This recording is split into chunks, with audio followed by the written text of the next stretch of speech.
Hello, welcome back to our channel. Today, I'm going to show you how to fix duplicate deposits in QuickBooks Online.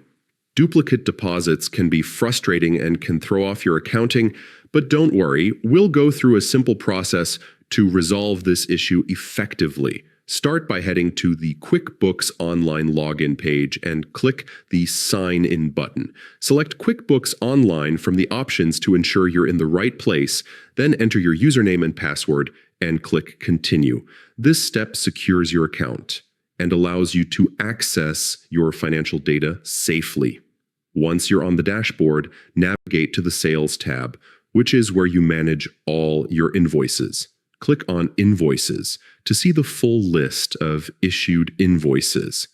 Take a moment to scroll through and identify any duplicates that may be affecting your deposits. After spotting a duplicate, click the drop-down menu on the right side of that invoice, then choose More Actions.